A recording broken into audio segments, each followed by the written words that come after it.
Hello and welcome to Talking Politics with myself, James Cordwell. So what's in the programme today? Well, it's all things royal and premier. Now, King Charles III held his first state visit this week, in fact, playing host to South African President Cyril Ramaphosa. A full state banquet, a private meeting with the Prime Minister at number 10 and a visit to the Royal Botanical Gardens followed, where Prince Edward and President Ramaphosa toured the gardens in Kew here in London and listened, apparently, to talks about plants. Well, the visit came as Britain and South Africa announced a new health and science partnership covering vaccine manufacturing, genome sequencing, climate change and other areas too. But what goes on behind the scenes? What important events are discussed and what do these state visits mean for the UK and South Africa both? Well, earlier in the state visit, a royal banquet where King Charles and the South African president spoke. Take a look. It is only by working together across our countries and our generations that we will tackle some of the greatest challenges of our times. For instance, our collaboration in science and innovation is literally vital in order to protect our people's health by preparing for future pandemics. Perhaps, above all, we must find and implement practical solutions to the twin existential threats of climate change and biodiversity loss. In times of uncertainty and instability, a relationship such as ours is particularly important. We are urged and, in a way, compelled by our common commitment to peace, stability, democracy, and shared prosperity to work together to overcome the difficulties of the present and prepare ourselves for the challenges of the future. We look forward to strengthening the ties between the British people and the people of South Africa through areas such as tourism, sports, arts and culture. Your Majesty, when it comes to sport, I think it is perhaps best that I steer clear away from the upcoming match on Saturday. And even as we seated close to each other, it is best that you and I should steer clear of that and not talk about it. So the South African president talking about the football going on in Doha, but what else did the two heads of state discuss? Now, joining me on set to discuss these matters is our insider, the man with the inside knowledge, Professor Chris Imafidon. Welcome to the programme, Professor. Thank you very much for your kind invitation. Can you tell us your impressions of the pomp and ceremony of a state event and what was discussed between the two heads of state, do you think? Wow. It's always something that is jovial, something that is comical, something is always lighthearted. But the interesting thing that terribly off the record was the fact that the dietary requirements of the Western nation is slightly different from the African. You see, the African enjoys a lot of carbohydrate. There's a lot of burning of fats and activities. So that informs the way the African feeds. But when you're having either a state banquet or, in fact, the last banquet we had, which was hosted by the Lord Mayor, it's slightly different. The menu is not that of a familiar African meal. So I think that's the part of it. But it was very lighthearted, a meeting of minds, understanding that we have a new king that is very dedicated to a conviction. This is the difference between politics and monarchy. Conviction-driven monarchy that wants to see change in his time. He wants to see positive change. And he literally expressed his mind freely when it came to that. It's interesting, really. I quite like Cyril Ramaphosa. At the end of his little speech we saw there, he said, we best not talk about the football. This, Cyril Ramaphosa seems to be a man ready and willing and able to laugh and joke and be smiles all the time. Is that your impression of him? He doesn't take himself seriously. In fact, you walk past him not knowing that he's the president, if not for the security around him. and he's very down to earth. His modesty, his humility shines through in both informal and formal conversation. So how did King Charles III perform at his first ever state visit as head of state for the UK? I don't know whether I'm qualified to score him, but if you compare the previous state visits that were hosted by Her late Majesty Queen Elizabeth II, and this, he did excellently well. This is a flying style, considering the fact that, like you said, let's not mention the football, there was a big global event taking place at the same time. So the media coverage that is almost always front cover of all the major newspapers could not happen because of the controversies with football, the fact that it's taking place in winter, and different teams having different ideological positions they wanted to express to undermine the local host. But I think the media tried to get a balance.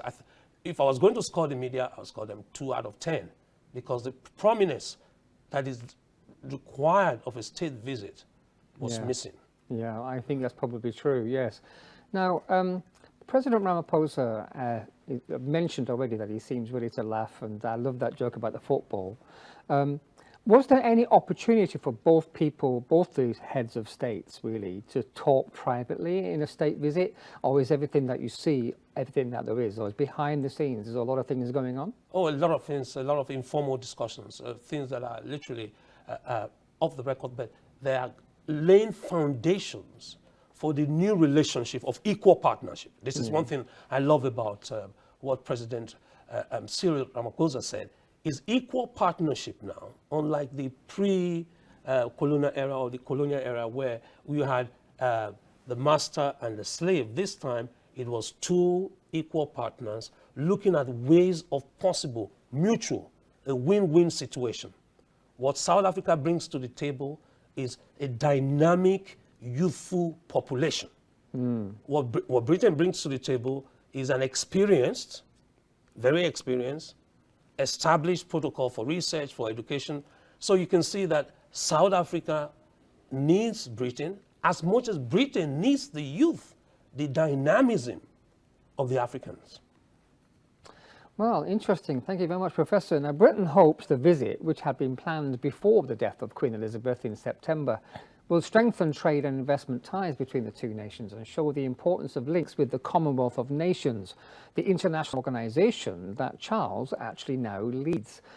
Professor Chris, what is the role of the Commonwealth, do you think, of the Commonwealth of Nations? And do you think King Charles would have brought this up at all? Oh yeah, he did. He made a formal. Somebody said an apology. Others said a near apology about some ugly parts regarding the empire, which now metamorphosed to become the Commonwealth, because the English-speaking nation shares a lot of commonalities: the rule of law, the educational system. If you look at even the scientific developments, the bond by language, because you see that most of the Commonwealth countries still spell color with a C-O-L-O-U-R, unlike the C-O-L-O-R of the Americans. So that unity, that linguistic unity, confers massive opportunity on English-speaking countries, whether they are island nations or they are big African nations. Why? Because in order to do business, in order to transact anything, we have a common language. And that commonality allows our youths to be able to migrate to any part of the Commonwealth and use their talent or express their genius. That's something that Her late Majesty the Queen really campaigned for. There's the annual scholarship program that gets used from the Commonwealth to study in any other part of the Commonwealth for free. There is the exchange program for professors, from whether you're in Canada or you are in Ghana, it doesn't matter. You move from one place to the other and spend 6 months, a year without payment. There's exchange program for scholars, for librarians, I'm just looking at education just to start off with. So let alone economics. So there's so much we can do together because there's so much that unites us. But the lines have to be drawn and the new template for collaboration has to be refined. So interesting. So you see a certain definite exchange of ideas and people between all the members of the Commonwealth. Now, during the visit to the Royal Botanical Gardens, the President received a gift from a South African scientist, and Ramaphosa said, "So you're from home, you should have said," which was met with quite a lot of laughter from the crowd. Now, this President, as I've said, always seems to want to laugh and smile.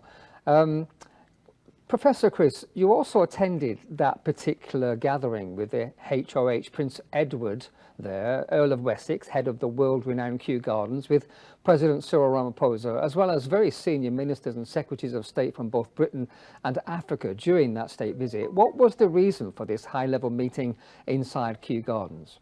Fantastic, because this time I came out frontline, I was frontline in terms of activities here, because you will never know the ecology of South Africa and how many seeds, listen to this, came from South Africa 200 years ago in the heart of England, literally London, in Richmond, Kew's Garden. The national tree, the national flower, right there. If you got a time, please spend time, come to the Kew Garden and see for yourself. It's called the exotic section. Christian, which essentially means they were taken from Africa. And the seeds and the pollination, the entire life cycle of the plant is still preserved. It shows the wonders of the Almighty. The divine creation, when He literally created the Garden of Eden, had something in mind that beautifies all of us. Just walking in the garden, seeing flowers, seeing butterflies of different colors, tells us that nature is not accidental. This is a planned garden for all of us to enjoy, listen, and then preserve for the next generation. That's the last part of it. We must make sure that what we've enjoyed in this generation, we are able to preserve it so that generations unborn come and see these flowers, come and see these plants, and are able to benefit from the medicinal, herbal, recreational value of the garden. So I enjoyed it. I probably was of the last few people to leave the garden. Because the secretary will say, "Oh, I used to go." So I so enjoyed it that I didn't go for the next meeting immediately, which was supposed to be at the Crick Institute after the visit to Kew Garden. A beautiful place, Royal Botanical Garden. I mean, it seemed you had the opportunity there just to mingle freely with the president of South Africa. It's quite remarkable just to see him walking around the garden. I suppose the garden was closed to the public for the visit, wasn't it? Yeah, it was delayed opening on that day, and the main gate, the gate that we came in through, was also different from others. But we wanted to recreate a natural environment so that you can literally play like a little kid plays in a candy shop, see the different flowers, see the palm trees, see literally Africa recreated in the middle of a very winter and cold and wet London. Yeah. But they do such a great job, don't they, of conservation around the world. They've got lots of plants there, which, you know, they were taken from various parts of the world, but at least it's preserved. They're preserved now, and they look after them, don't they, very well, as far as I understand. Yeah, they try to simulate both the temperature and the weather conditions where those seeds will blossom to the fullest. And it's on a serious note, every single nation on the planet Earth need to know that is a divine responsibility to look after that which was created for us. Indeed. So you see a biblical kind of context there, don't you, between the Garden of Eden, as you mentioned, and Kew Gardens. Absolutely. Here in London. Absolutely. Lovely. Now, later in the state visit, the President Ramaphosa was also due to meet Prime Minister Rishi Sunak on Wednesday and attend a UK-South Africa business forum to discuss trade and investment. The following was recorded at number 10. Well, President, I'm delighted to welcome you here on this historic state visit. South Africa and the UK, obviously very strong partners, allies, friends, and we share so many of the same objectives, notably transitioning to clean energy whilst creating jobs and opportunity for our citizens. You know, I'm very keen to deepen our relationship, as I know you are, and I look forward to discussing that after our meeting. So for us, this is a great opportunity to deepen and broaden our links that are historic in many, many ways, and we are here to promote trade, investment, and indeed to discuss the just energy transition, which you are a key partner of. So I welcome our discussion, and I hope that we will be able to really broaden everything that we do together. Well, and I'm very confident we can broaden and deepen that relationship. Thank you. Let me get to it. Thank you very much. Thank you. Gentlemen, could you go this way for us, please, just for a second? Okay. Well, South Africa is Britain's largest trading partner in Africa, of course. Now, Professor Chris, you were, before we get on to discussing that number 10 meeting, you were the head of Her Majesty Queen Elizabeth's Platinum Jubilee Programme for STEM, that's Science, Technology, Engineering and Mathematics.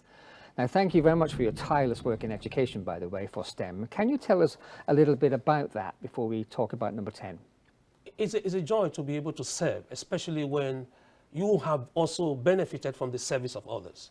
So we were very surprised when at the beginning of the planning of a Platinum Jubilee for Her Majesty's 70th year on the throne, we got this invite to say, what must we do, A, to commemorate her service, B, and more importantly, to reflect the times. Because the times we are living in now is the tech era. So we sat down, myself and a group of my friends and colleagues, look at how has science changed, the S, how has technology changed, how has engineering changed, and how has mathematics underpinned all this development. Because we are going to have more of technology. We've seen what COVID did to us, thanks to COVID. So we are going to extend and extrapolate in another 15, 20 years. What will our daily lives look like? What will the standard office look like? What will the schools look like? So those were the things we did. We had hackathons and we had discussions, and we did more importantly, we had projections. What will happen to the cell phone that you have in your hand today? The mobile phone is going to increase in use and relevance. And anyone that thinks that technology is going to go away, you are back in the wrong tree, because it's biblical. It's something that is going to transform the way you and I talk, the way you and I live, the way you and I work, the way you and I play. Most people are working 6,000 miles away. They are called remote workers now. So you don't have to be in the same location to be impacted economically. So those are some of the highlights of what we're looking at.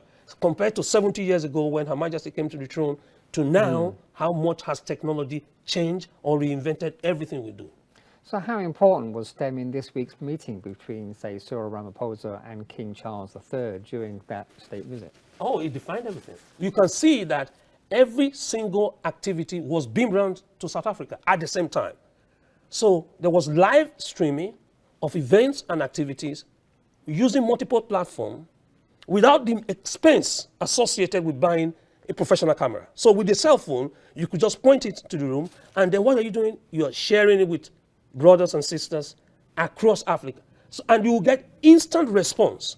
So the life we now live is not the life our grandparents lived or our great-grandparents lived, where we have to wait for the editing, or we have to wait for a giant television station, there I mentioned their name, and they had a monopoly information. Now there is a democratization of information, and the spread of that information is incredible. And see, I saw an Instagram feed from one of the meetings, and I saw the sheer number of people that were seeing that Instagram feed. I couldn't believe the instant response, and that was brought to the attention of those attending the meeting here. Meanwhile, that response came 6,000 miles away. Yeah. So it's incredible. We live in a different age, and we are privileged to be working on this planet Earth now, gifted with this technology. Well, referring now back to that meeting between President and Prime Minister, how can the UK and Africa benefit from this visit? In a lot of ways. I'm pleased that the President came out and categorically said that he wants education. Because remember, when Nelson Mandela was with us, he made a point. He said, education is the most powerful weapon that can change the world. Which resonates with what we're saying, say, get wisdom. In all that getting, get understanding. Because wisdom is applied knowledge. Education is the acquisition of knowledge. So you can see the direct link there. So he wants more South African youths trained, skilled, and educated than before.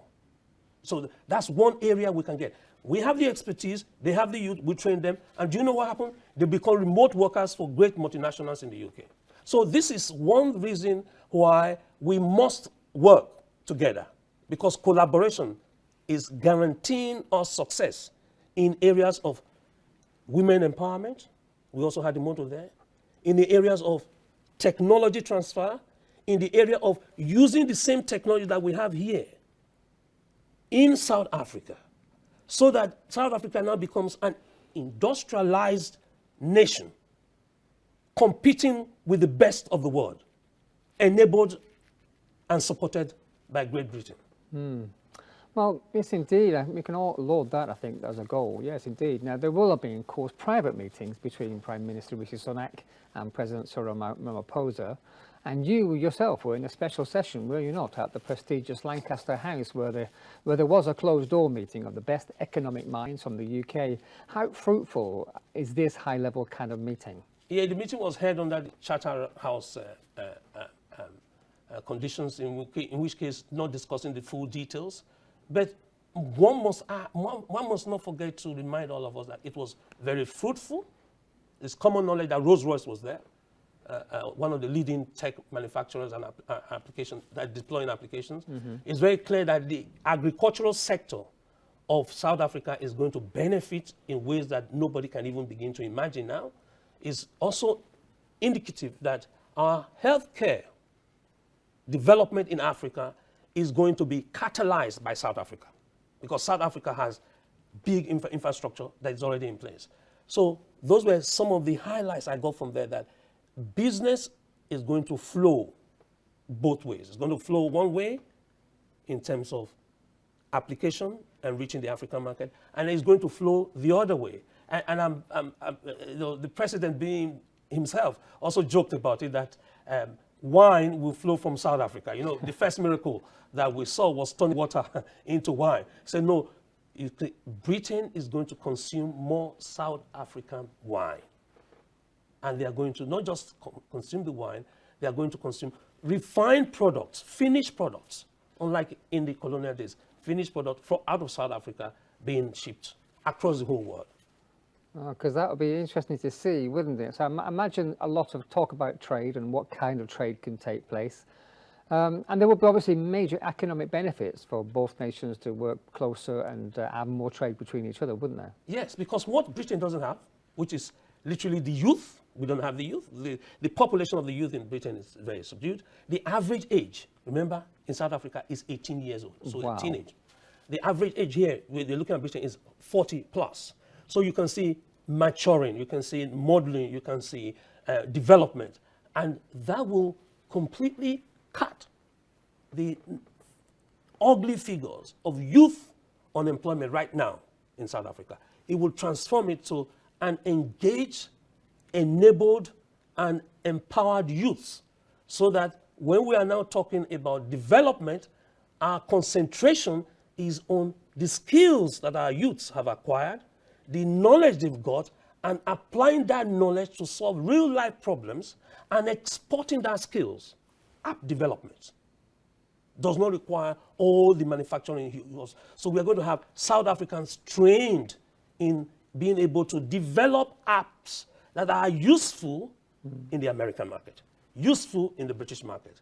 So outsourcing is going to, we are going to be looking at a huge outsourcing outpost coming out of South Africa.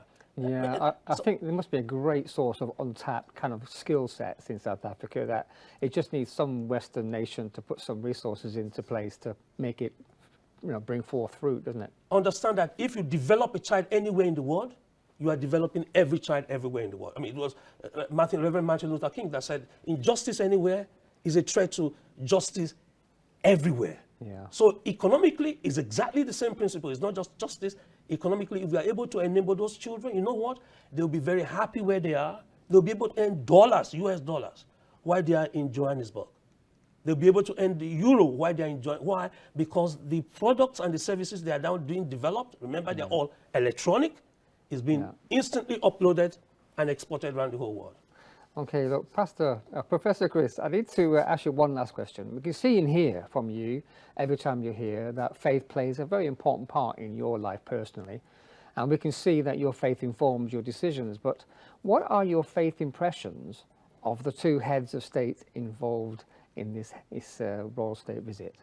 Oh, one thing that most people don't know is that, President Cyril Ramaphosa was born again as a teenager.